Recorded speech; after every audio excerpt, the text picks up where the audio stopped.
May matinding panghihinayang at malaking kalungkutan na binabalita ng Philippine Air Force ngayon, na natagpuan na ang nawawalang FA-50 jet fighter na may tail number 002 sa Bukidnon, at nakakalungkot na di nakaligtas ang dalawang piloto nito, na bagamat alam na natin ang pangalan ng dalawang piloto na ito, ay hindi lang natin pangangalanan, bilang pagrespeto sa mga naiwan nilang mga pamilya.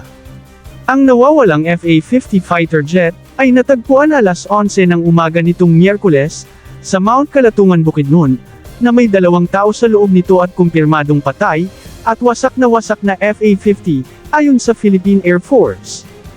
Ang FA-50-002 fighter jet ay nawala noong Martes ng madaling araw, habang nagsasagawa ng Ground Support Tactical Night Operation ng Air Force, bilang suporta sa mga ground troops na nakipagbakbakan sa mga natitirang mga rebelde sa lugar.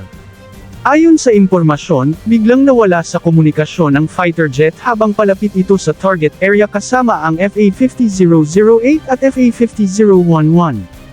Ginamit ang tatlong FA-50 para mag-drop ng mga bomba sa mga tinatawag na target pocket, sa area ng Cabanglasan Bukidnon. Nag-take off ang tatlong eroplano 23:34 hours sa Mactan, Cebu. Ang FA-50-008 na piloted by Pilot Mancera at Pilot Cabrera, at FA-50-011 na piloted by Pilot De Castro at Pilot Rana, at ang nasawing FA-50-002. 40 Nm to the target area, ay napansin ni Flight Lead Captain Mancera, na nawala ang kanyang contact sa FA-50-002 sa Tactical Data Link 16 nito. Sinubukan ni Captain Mancera na mag-radio sa eroplano, ngunit bigo siyang makakuha ng response mula dito. Nag-proceed ang dalawang FA-50 sa kanilang mission, at matagumpay na nahulog ang bomba sa target, at bumalik sa Mactan, Cebu. Ayon sa mga ground troops sa Kalatungan Patrol Base, ay kapansin-pansin umano na isa sa tatlong FA-50, ay may di pangkaraniwang ingay sa makina nito, na ilang saglit lang nang makadaan na ito sa itaas sa kanila, ay nakarinig sila ng pagsabog. Ayon sa piloto ng T-129 attack helicopter na kasama sa air support operation sa lugar, ay saglit niyang napansin na tila may kumislap na malaking apoy malapit sa lugar na tinatawag na Kitanglan. Isang search and rescue operation ang agad na inilunsad ng Philippine Air Force, Philippine Army, at mga lokal na voluntary civilian sa bulubunduking kalupaan ng Bukidnon, upang hanapin ang eroplano. Natukoy naman ang posibleng lokasyon ng eroplano sa pamamagitan ng nilalabas na signal ng mga personal locator beacon ng mga piloto. Sa kabila ng mga challenging conditions, kabilang ang makapal na fog at dangerous terrain ng lugar, matagumpay na na-deploy ng Philippine Air Force ang mga helicopter ng mga special forces ng Army at mga voluntary civilians sa search area, upang masigurong sila ang unang makarating sa crash site, dahil ang lugar ay tinaguriang hot area sa mga rebelde. At dahil nga sa insidenteng ito, ayon sa Philippine Air Force, ay grounded sa ngayon ang lahat ng FA-50 ng bansa, habang tinutukoy ang sanhi ng pagbagsak. Ang Philippine Air Force ay meron lamang 12 na FA-50, na nangangahulugang walang maasahang air defense at air interceptor ang bansa sa ngayon, at maaring aasahan na lamang muna nila ulit ang mga natitirang iilang AS-211 trainer jet, sa mga air interception mission, hanggang ma-lift up ang grounding status ng mga FA-50. Lumabas ngayon ang mga wake-up call sa ating Philippine Air Force, na ugaliing iba't ibang klase ng fighter jet ang dapat bilhin sa multi-role fighters program nito, at huwag makaton sa iisang modelo lamang. Ito ay upang masigurong sa mga ganitong sitwasyon, ay hindi mag-grounded ang lahat ng eroplano ng bansa, na malagay sa alanganin ang depensa ng himpapawid ng bansa.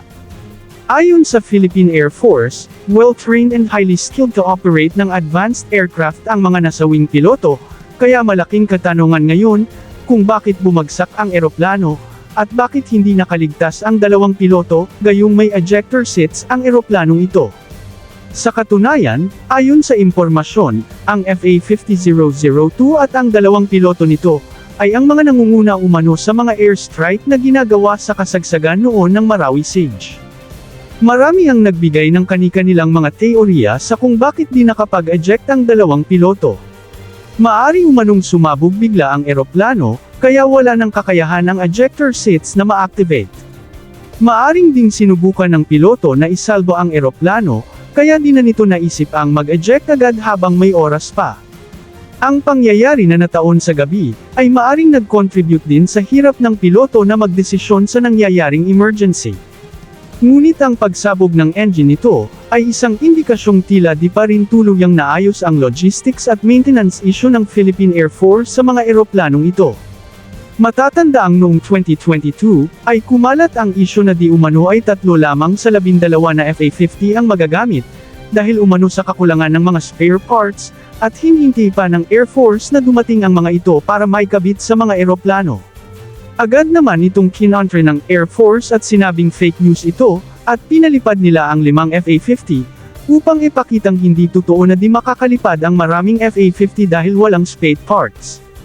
Ang aksidente ng FA-50 na ito ngayon, ay ang pinakaunang major incident na nasasangkot ang mga eroplanong ito, simula nang ito ay ma-deliver noong 2017.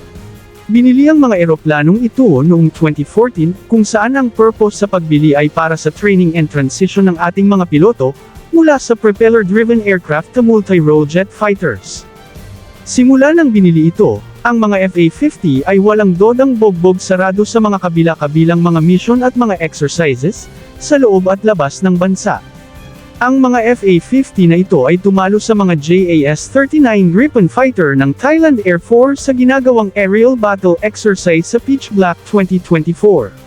Sinasabing ang Pilipinas ay nasa advanced stage na sa panibagong deal sa Korea Aerospace Industries, sa pagbili pa ng karagdagang 12 pa na mga advanced version ng mga FA-50. Di pa malinaw sa ngayon, kung maapektuhan ba ang deal sa insidenteng ito, o kung tuloy pa rin ba ito, dahil ayon sa usap-usapan ay tila done deal na ang nasabing follow-on order. Sana sa pagkakataong ito, ay ma-improve na talaga ng Air Force ang pagkaroon ng comprehensive maintenance and prevention routine sa mga ganitong assets, dahil napakasayang na malalagas pa ang bilang ng iilan nating mga fighter jets, maliban pa sa mga buhay na nasasayang. A snappy salute sa ating 2 fallen heroes. Rest in peace mga sir. Dili makakalimutan ang mga buhay inalay ninyo para sa bayan.